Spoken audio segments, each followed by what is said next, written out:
Hello everyone!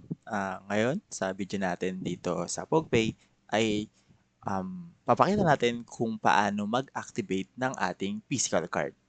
And tatry natin after natin mag-activate ng physical card, itatry natin i-connect yon sa Lazada app or sa kahit anumang online platform dito sa Pilipinas. Ngayon, nandito tayo sa PogPay app or sa PogPay platform.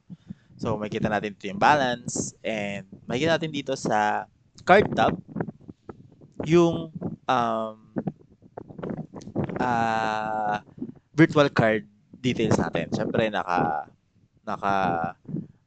asterisk yung card number na. So, ngayon, itatry naman natin na mag-order ng physical card. So, for the beginners, ang physical card is um, $88, no? So, kung gusto mong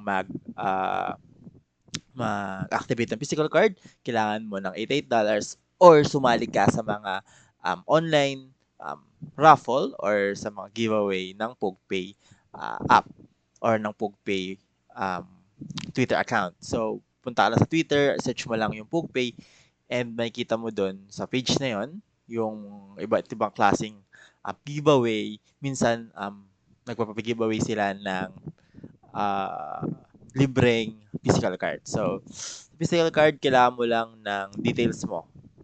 So, detail address, fill upan mo lang yan, detail address, city, province, and kung anong bansa ka. Of course, tayo dito sa Pilipinas, zip code natin, name nung papadalahan, and meron tayong coupon, no? So, makakalibre tayo ng physical card sa dito sa Pilipinas. So, pilapan ko lang yung mga details and once ready na i-submit, papakita ko sa inyo kung paano yung next process.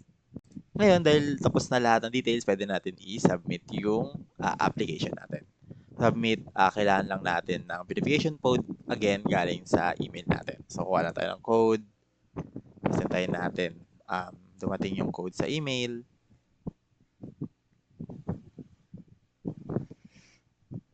and kunin nyo lang yung verification code na isasend sa email nyo. Pagka-confirm, and yun, makikita nyo naman kung successful yung pag-apply nyo ng physical card, makikita nyo sa screen na successfully applied. So, yung details na to ng physical card is makikita nyo na lang sa email nyo. And yun, nakapag-activate tayo ng ng physical card and antayin na natin dumating uh, sa place nyo. And pag dumating na yun, papakita ko sa inyo kung ano yung tsura niya actual. And that's it.